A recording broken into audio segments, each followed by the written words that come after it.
赤き炎刀をその目に焼き付けろ。この煉獄杏寿郎がお相手しよう。そう来るのか煉獄。 안녕하세요. 캐릭터 리뷰 채널 리플입니다. 오늘은 근래 본 애니메이션 중에서 가장 인상 깊었던 캐릭터이자 원피스에서 한인기하는 포터거스 디 에이스에 버금가는 강렬한 인상을 준 캐릭터 귀멸의 칼날에 등장하는 염주 랭고쿠 쿄주로입니다. 실제로 귀멸의 칼날 애니메이션의 인기도 대단하지만 최근 극장판에서 등장한 쿄주로 또한 인기 정점을 달리고 있다고 생각되네요. 그럼 오늘의 캐릭터 랭고쿠 쿄주로에 대해서 알아보도록 하죠.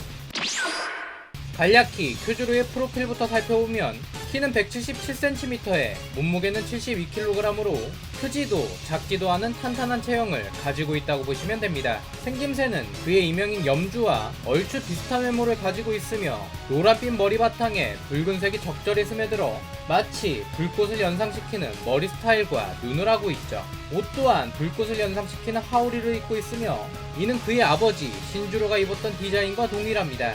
그렇다면 염주 랭고쿠 쿄주로는 귀멸의 칼날에서 어떤 행적을 보여주었을까요? 쿄주로는 과거 기살대의 핵심 기둥 중 하나였던 랭고쿠 신주로의 아들로 그의 어머니인 랭고쿠 루카이 밑에서 성장하였습니다. 랭고쿠 신주로 또한 쿄주로와 마찬가지로 열정적이며 정의로운 성격을 가진 기둥의 일원이었지만 그의 부인인 루카이 사망 이후 기살대를 그만두고 마치 불꽃을 잃은 재처럼 무기력한 모습으로 변해갔죠. 하지만 쿄주로는 포기하지 않았고 자신만의 노력으로 신주로의 대를 이어 기살대에 편입됩니다. 게다가 빠른 속도로 성장해나가 결국 염주의 자리까지 올라서게 되죠. 이후 주요 쿄주로의 주요 등장씬은 여러분들이 아시는 것처럼 귀멸의 칼날 극장판 무한열차 편입니다. 그리고 가장 기억에 남는 쿄주로의 모습은 바로 상현 아카자와의 대결이죠. 전투를 시작하기 전 아카자는 다른 인간들과 달리 쿄주로가 비범한 실력을 갖추고 있음을 인정하고 자신과 같은 도깨비가 될 것을 제안하지만 이를 받아들일 리 없는 쿄주로는 아카자와 본격적인 대결을 펼치게 됩니다. 아카자와 쿄주로의 이 대결은 도깨비가 갖춘 능력을 배제한다면 쿄주로가 우세할 것으로 보여졌지만 실질적인 아카자의 전투력 우세와 도깨비의 재생 능력을 베이스로 깔고 가는 전투였기에 점차 밀리는 모습을 보여주죠. 결국 난전의 난전을 거듭하다 쿄주로와 아카자 둘 모두 일격필살의 대결을 펼치게 되죠. 限界を超えろ。俺は縁柱煉獄杏寿郎。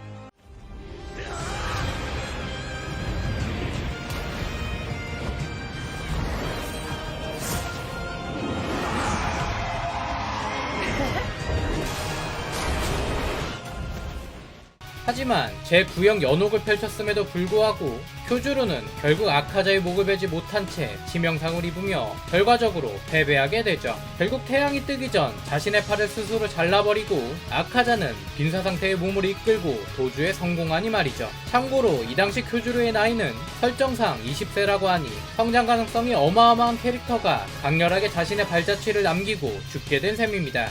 그렇다면 그가 가진 기술은 어떤 것들이 있을까요? 캐릭터만큼이나 강렬하고 멋진 쿄주로의 기술에 대해서 알아보도록 하죠. 우선 쿄주로가 사용하는 화염의 호흡은 제1형부터 5위에 달하는 제9형까지 있습니다. 작중에서 공개된 제6형부터 제8형을 제외한 제1형부터 제9형까지 어떠한 기술 형태를 가졌는지 알아보도록 하죠.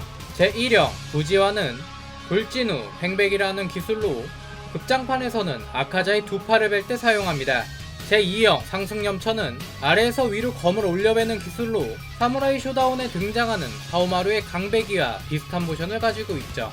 이어서 제3형 기연만상은 돌격 후 공중에서 아래로 크게 내려배는 기술로 이 기술은 하오마루의 열진참과 비슷한 모션을 가지고 있네요. 제4형 성염의 파도는 겐지의 튕겨내기와 같이 검을 전면, 측면으로 휘둘러 방어하는 기술이죠. 제5형 염호는 호랑이 형태의 참격을 날리는 원거리 기술로 사냥하는 호랑이가 돌진하는 모습을 띈 제9형 연옥만큼 멋진 기술이라고 생각됩니다.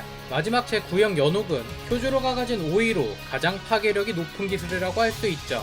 제5형 염호가 호랑이 형태의 참격이라고 한다면 제9형 연옥은 용의 형태를 한 참격으로 고속 돌진 후 상대방을 베어버리는 기술이라고 할 수 있죠. 그뿐만 아니라 배기 이후 올려치는 연계 기술이 포함된 기술로 올려배기를 할 때는 거대한 불기둥이 솟아오르는 연출을 보여줍니다.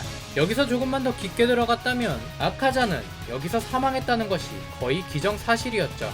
오이다운 연출력만큼이나 강력한 파괴력을 가진 멋진 기술이 아닐까 생각되네요. 마지막으로 렌고쿠 쿄주루의 몇 가지 여담에 대해서 알아보고 오늘 영상도 마무리 짓도록 하죠. 첫 번째 여담은 원피스에 등장하는 루피나 드래곤볼의 손오공처럼 꽤나 대식가 설정을 가진 캐릭터라는 점입니다. 이 부분은 무한열차에서 먹어치운 도시락 수량만 봐도 알 수 있는데 무려 11개의 도시락을 먹어치운 듯 하네요. 캐릭터 설정 기준으로는 고구마를 특히 좋아하는데 도시락을 먹을 때마다 우마이라고 외치는 것처럼 고구마를 먹을 때는 와쇼이를 외친다고 하네요. 우마이! 우마이! 우마이! 우마이! 우마이! 우마이!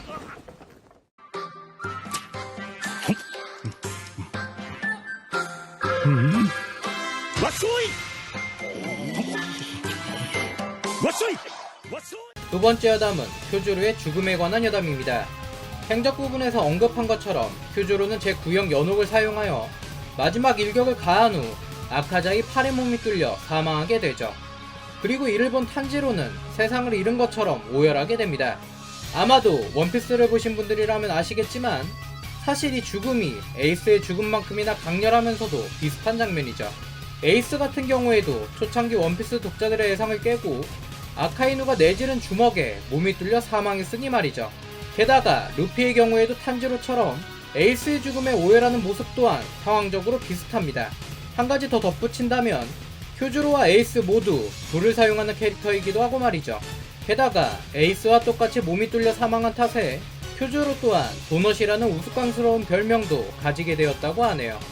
오늘은 귀멸의 칼날에서 300억엔의 남자라는 칭호를 얻은 자타공인 귀멸의 칼날 최고의 인기 캐릭터 렌고쿠 쿄주루에 대해서 알아보았습니다. 이는 센가치히로의 행방불명의 수익을 넘겨 최고의 인기 남자 캐릭터로 군림하고 있던 하쿠까지 제친 정도라고 하니 정말 대단하다고밖에 볼 수 없는 캐릭터가 아닐까 생각되네요. 물론 저도 귀멸의 칼날 최애 캔은 당연히 쿄주루입니다. 여러분들이 귀멸의 칼날에서 좋아하는 캐릭터는 어떤 캐릭터인가요? 아마도 네치코가 많지 않을까 조심스럽게 추측해봅니다. 오늘 캐릭터 리뷰 영상은 여기까지입니다. 감사합니다. 지금까지 리플레이 리플이었습니다.